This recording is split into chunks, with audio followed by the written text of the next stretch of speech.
Hey, it is your buddy. Peace and harmony with you here today. Much love going out to all the beautiful, empowered harmonizers. Hope you're doing great. Hope you're doing well. We are zooming in and focusing in on a great viewer question, and that is to discuss the covert narcissist, the relationship dynamics therein, and essentially how this then sets up and triggers abandonment issues in others.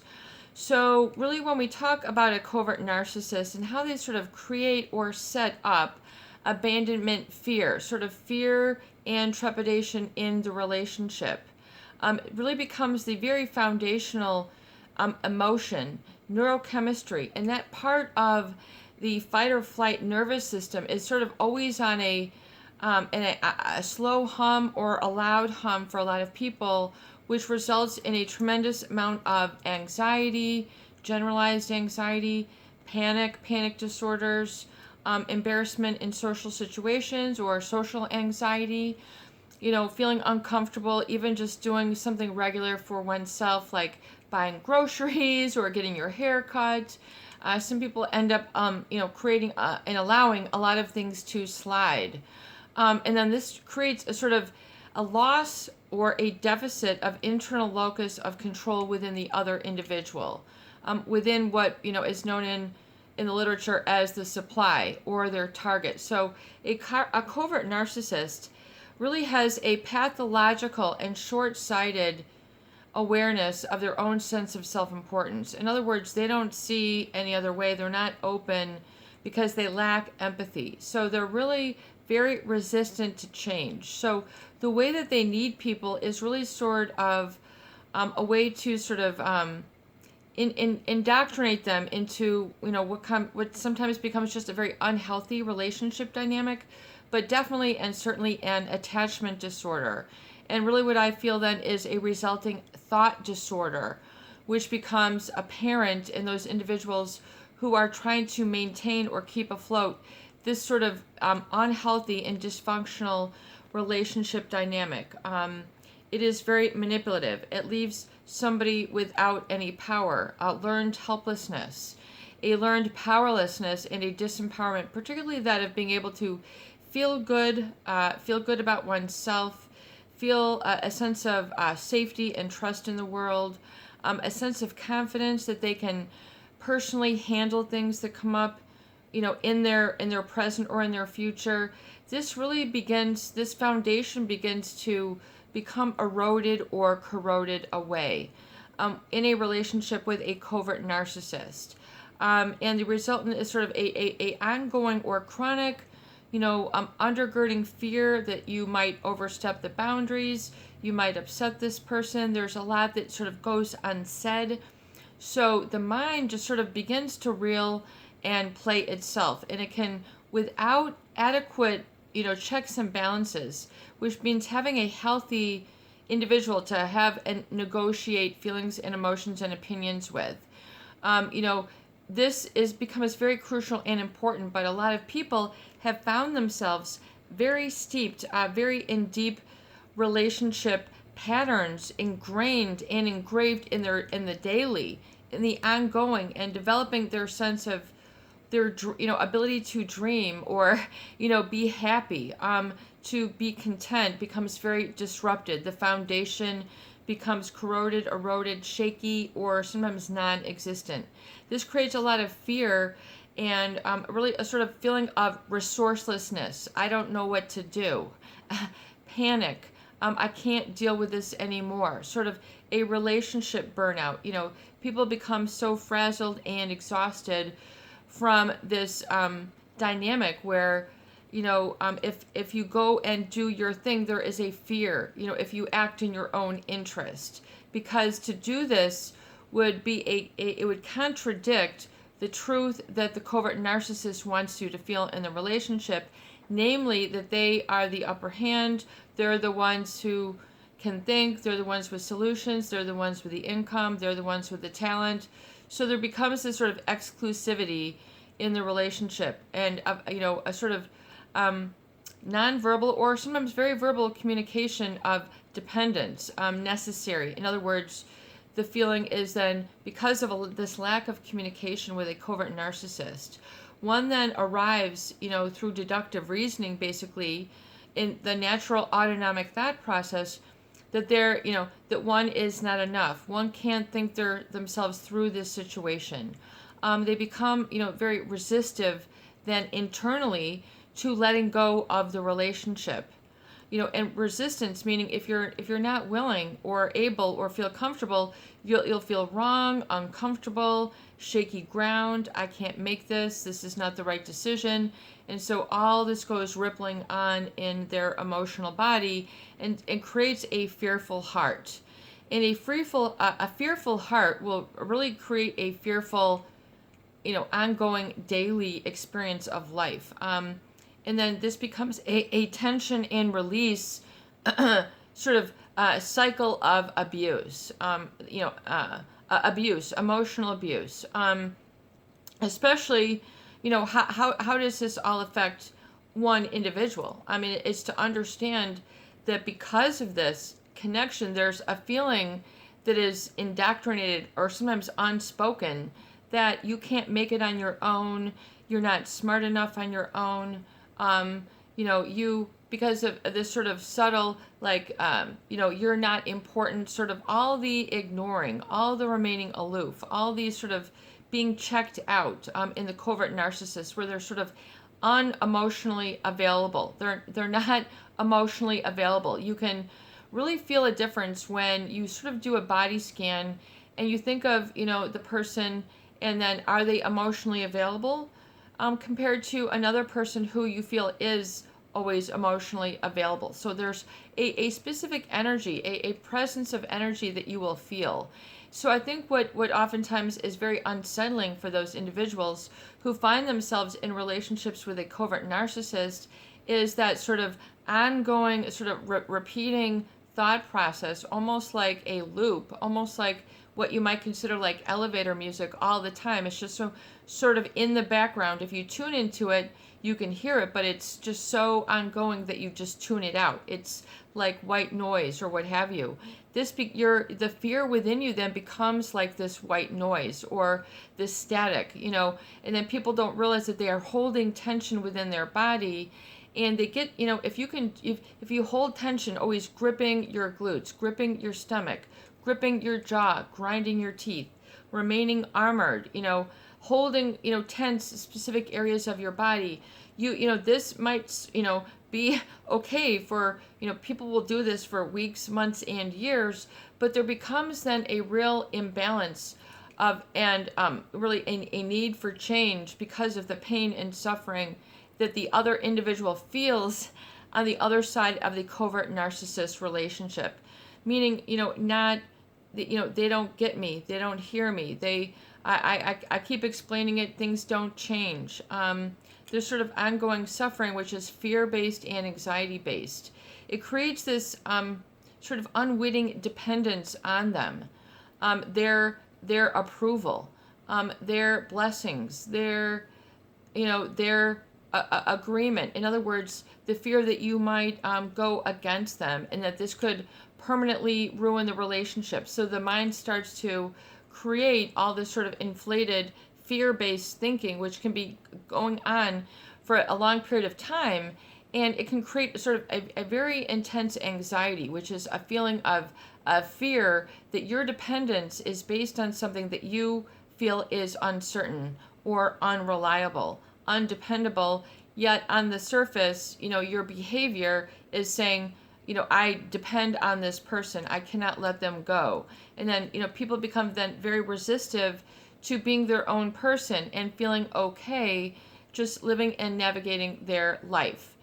It becomes a sort of trauma bond and sort of like two pieces of a puzzle that snap into place. It becomes a perfect fit for a covert narcissist to then, create this sort of dependence. In other words, where people are repeatedly required to prove themselves, justify themselves, explain and justify, and just sort of always, it becomes a coping mechanism and a defensive lifestyle. And if you're always on the defensive, then it just will feel like you're always on a ticking time bomb. There's the fear eventually, becomes too much to bear. The little undergirding is now resulting in chronic stomach aches, irritable bowel syndrome, a host of other autoimmune disorders, just feeling lethargic and unwell, not thinking clearly. It disrupts one's thoughts. So really, to understand the cause that creates this effect is very crucial. But it's also very important to understand then the remedy and the solution, which is to be okay with thinking on for your own values, coming from your own gut, your own intuition, the things that you've tried to be repressed or pushed down. Realize that there is a vagus nerve and a lot of neurons, in other words, sort of the subconscious, that adaptive unconscious that we talk about in the book Blink on Malcolm Gladwell. This is kind of like this is a learning center. It's not all thoughts are just based in the mind. You've got a whole emotional body really that sort of runs the show, and a lot of that is based in the solar plexus, the vagus nerve, where there have been studies that have shown tons of neurons, which are nerve conductors, the same type of cell that you think that is in the brain, the axon, the dendrite, the synapses, connections between the thoughts with cells wiring and firing together. It's an electrical event. So you have the same electrical event going on in your gut. So you have to kind of sharpen that up, open it up, and tune into that space, especially if you've held a lot of fear or a lot of sort of self-denial, really sort of avoiding and dancing around or circumventing the truth. Very difficult to maybe sort of say enough is enough. I mean, you need to sort of hit a rock bottom at some point where you say, I don't want to live this way anymore. This is not necessary. This is creating, an excessive amount of suffering. And so you have to be the one to make the call and saying, and make the decision and holding yourself accountable. The closure for the healing has to come within, and then really sort of pare down and have more of a serenity and then faith-based feeling, a cessation of suffering, allowing that cycle of suffering to be released and to go back and serve someone else, serve another master. I don't want to be in that cycle anymore. So you have to realize that there is a very, very almost time indelible, which means very difficult to or resistive to change if you're not aware of it, is this sort of emotional habit of a fearfulness, which is really based on the uncertainty that the covert narcissist will be there for you, that they are emotionally available. So, basically what your body, which is kind of like a computer, is trying to compute and sort of spit out the receipt and say, something is awry here. Your needs are not being met. Danger, danger, warning, warning, tune in. And so this, you have to look at the dependency and then the denial piece, the denial that goes with acknowledging and validating this, especially if you've, really remembered and rehearsed this for years, meaning you've been reinforced this sort of anxiety. It's created a lifestyle, it's created a career, it's created a bank account or a loss of a bank account. It's created credit or a lack of credit. It's created happiness or unhappiness for you. And, and so people unknowingly remain in a suffering state because of this sort of unspoken dependence that you can't break free and be your own person. In other words, you are taught to distrust yourself. And, that is oftentimes because a lot of the covert narcissist who has a lack of empathy is sort of, if they don't acknowledge and validate your feelings, it becomes sort of non-existent, and then silence, becomes acceptance. So then people then suffer silently, and because they're not getting that sort of human, normal, heart-to-heart, honest communication and contact, with eye contact, with being listened to, with having a good, healthy sounding board. If you don't have this is not asking too much. And so if this was your role model, then you have to realize that, that you have to have then a new role model, which is different and more conducive to your happiness, your laughter, your joy, your feeling of self-trust, and to exit that sort of cycle of fear and anxiety. Sure, every day you're going to be aware and alert of things. You might, be really, busy, so you might be on that high energy path, but realize that you have to, strive towards looking forward to things, and that is also based on your independence, your self-confidence. I can follow through and do this. I can follow through and take care of myself. I can follow through and take care of my health. I can follow through and take care of my finances. I can do this.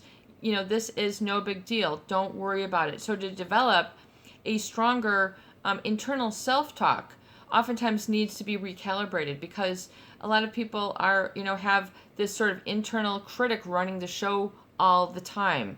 The inner critic sort of loop that was oftentimes set in forth by an individual or a series of individuals where you were not made to feel accepted and validated. You felt rejected instead. You felt uncared for instead. You felt that you were, a bad person for having, or, whatever, the psychopath, is more intense, but then this becomes a true emotional and psychological disruption. It is not normal. It's, in a very sort of exclusive 1% of the population. They think maybe 1 to 4. So it's very important to understand the cause that creates this effect and understand the physiological change to go through, and then give yourself permission to, say, I'm not responsible for a person's emotional well-being. That is too much. That's too big an ask. I'm responsible for my emotional well-being, and so it is. And I have the self-respect to acknowledge and validate that, even if this has not been mirrored in respect from others, especially the covert narcissist. If you are ignored, the body receives this as being rejected. This is it's an autonomic process. It's how the limbic system, the limbic brain, is the emotional center, which has been developed over, hundreds of thousands and millions of years, is that, before it was, the natural fear mechanism. You see a fire, you run, you see a storm, you run or you take shelter. If you see a saber-toothed tiger or a Siberian tiger, basically then, you're on fight or flight. You get that burst of energy, your eyes open up so you can see more, your heart rate and breathing begins, so you're running, and then you're running to safety. And then the degree to which you feel confident is the degree to which you, yeah, I can do this. And then you're going strong. And then you balance it out. You catch your breath. But the flip side to that, the other side of the coin, is essentially if you don't have that validation, that you're sort of you're made to feel lost in the sauce. You're not respected. You're not given emotional available discussions, or we're someone who is actually present. They're not, freaking out about the past. They're not freaking out about the future. You need to be able to slow it down and come to the present moment. Oftentimes, people have not been able to experience that respectful type of communication because of the unhealthy and unnatural selfishness or, pathological self-importance that the covert narcissist then sort of exhibits. And the other issue is that then for them it goes unchecked. So they're not able, there's no way to keep, sort of the feeling of accountability. The covert narcissist is very stealth-like, undetectable for what they're doing, So you have to be willing to see through, almost like emotional x-ray vision, okay, this is how it is. And so it is. That's how this person is. I understand it. I'm not going to change it, but I'm also not going to have unrealistic expectations anymore. And release the fear-based thinking.